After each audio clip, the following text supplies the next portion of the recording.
Kawasan ini juga terkenal dengan kawasan yang menjual kitab-kitab Jawi, di mana nenda saya mengasaskan pusaka Tuan Haji Abdullah Nordin Ar-Rawi, dan ayah saya menyambungnya, Tuan Haji Yusuf Rawa, mengekalkan identiti bahawa kalau orang datang sini dulu, mereka akan cari kitab. Jadi walaupun kemudiannya kita tahu bahawa kapal haji sudah tidak digunakan lagi, tetapi pusat untuk dijadikan untuk mereka datang mencari buku, mencari maklumat, masih kekal relevan pada waktu itu.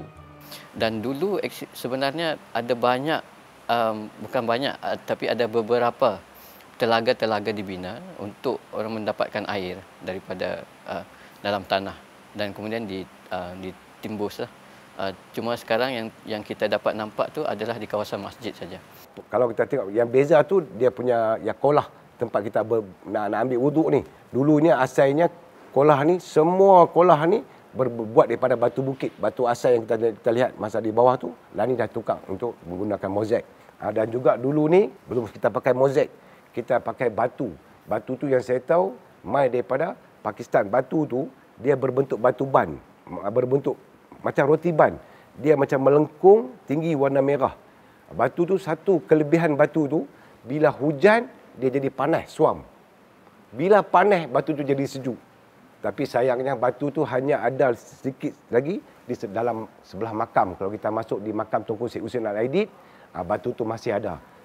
Macam di sini, program makam Al-Aidid. Al-Aidid ni, kita tengok dia punya makam ni, batu nisan dia ni bukan batu nisan sini. Batu nisan dia ni mai daripada Aceh. Dia panggil batu kawi.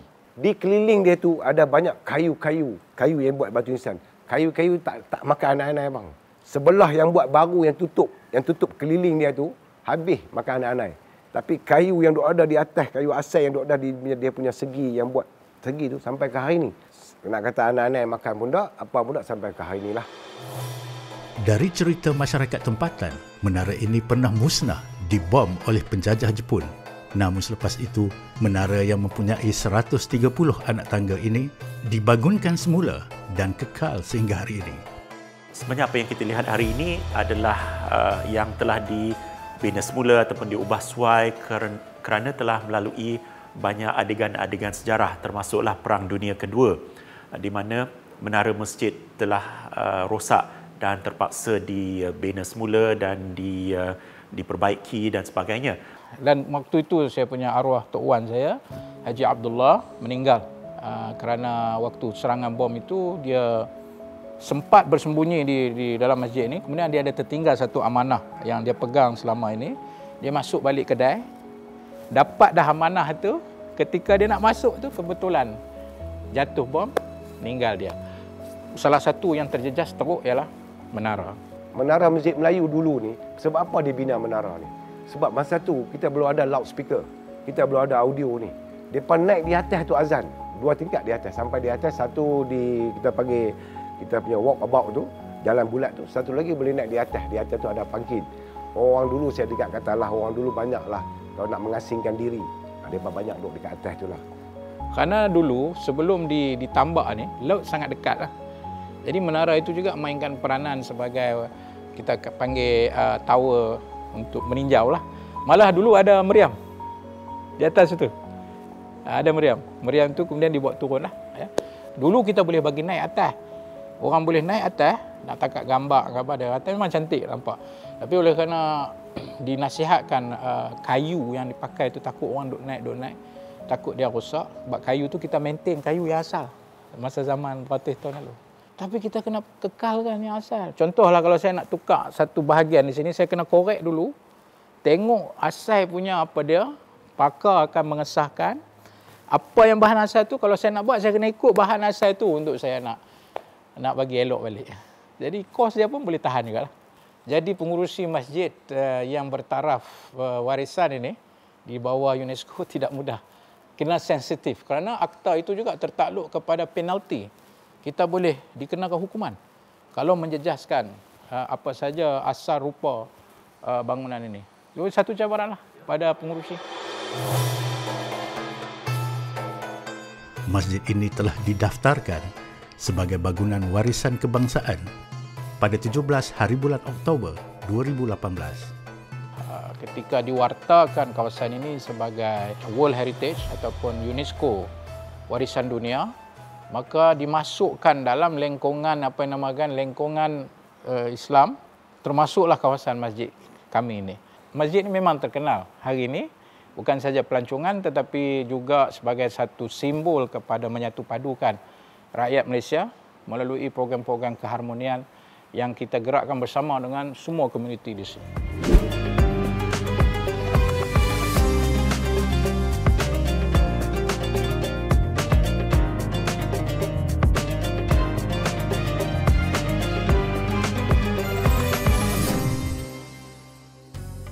Melewati ruang utama masjid ini jelas terpamer hasil percampuran seni bina daripada Moorish India, Cina dan klasikal. Walaupun agak sederhana dari segi perhiasannya, namun nilai klasikal seni bina dalaman masjid ini masih kekal dan terjaga, terutamanya pada tertingkap, siling dan mihrabnya. Kita boleh lihat tiang-tiang dengan bentuk segi lapannya dan mempunyai penutup tiang itu berbentuk sedikit pengaruh Eropah yang di dalam penutup ataupun kolom capitalsnya itu. Dan seperti biasa, mimbarnya itu juga mempunyai sedikit ukiran yang berbentuk berbunga ataupun floral yang menjadi tanda ataupun hallmark untuk kesenian Melayu. Selain itu, dari mihrabnya agak bercampur gapura ataupun arch yang bergerigi sedikit. Itu juga sebahagian daripada identiti di mana itu dicerminkan juga dari bahagian luar di gapura-gapura ataupun arches yang kita lihat di dinding sekeliling masjid. Untuk unsur-unsur masjid seperti tingkap dan pintu dibina dari kayu hardwood ataupun kayu keras yang memang sangat kukuh. Dan ini adalah sebahagian daripada unsur-unsur masjid yang seharusnya dijaga dengan baik kerana kayu ini bukan yang digunakan di masjid-masjid kita seperti yang kita lihat di Masjid Lebuh Aceh ini adalah sebahagian dari jiwa kita itu dan ini merupakan juga jiwa keislaman kita. Mimbar masjid ini adalah mimbar asal dan masih digunakan. Jelas terlihat mimbar ini dibina dengan begitu unik sekali, berkonsepkan seni bina Cina yang menyerupai pagoda. Lebih menarik adalah seni ukiran yang terpapar pada mimbar ini.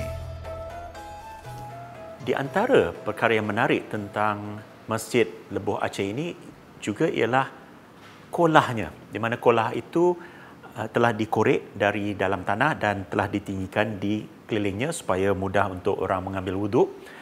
Oleh itu, masjid ini boleh dikatakan salah satu masjid yang buka ataupun aktif ataupun sibuk 24 jam. Kerana seperti yang disebutkan tadi, sebagai sebuah bandar pelabuhan yang besar dari zaman itu, begitu banyak orang termasuk pekerja pelabuhan, klasik kapal yang datang untuk bersembahyang di Masjid Lebuh Aceh ini. Setiap bangunan-bangunan ini kita akan ambil kira beberapa perkara, antaranya integriti bangunan dan authenticity. Kita tidak memandang keseluruhan dari segi tahun yang ditubuhkan. Walaupun dia baru, tapi mungkin dia ada nilai komuniti, mungkin juga ada nilai-nilai seni bina unggul yang ada. So kita boleh mengangkat dia sebagai bangunan warisan. Kadang-kadang tertanya juga di mana datangnya orang Melayu dalam pembinaan masjid-masjid ini. Sebenarnya ini bukanlah satu persoalan yang begitu pada saya, bukanlah begitu penting. Yang pentingnya ialah kita harus memahami bahawa dunia Melayu kita ini memang satu dunia yang sangat terbuka, yang mudah, senang dan mengalu-alukan penerimaan kedatangan orang dari luar untuk bersama-sama menjadi sebahagian daripada apa yang boleh dikatakan sebagai fabrik umat kita di Malaysia ini. kami memang ada hubungan orang kata tu rapatlah dengan Masjid Kampung Aceh ni, Lebuh Aceh, dan diharapkan dia kekal lah sebagai salah satu produk untuk pelancongan lah, khususnya bila kita dah masuk pelancongan ni.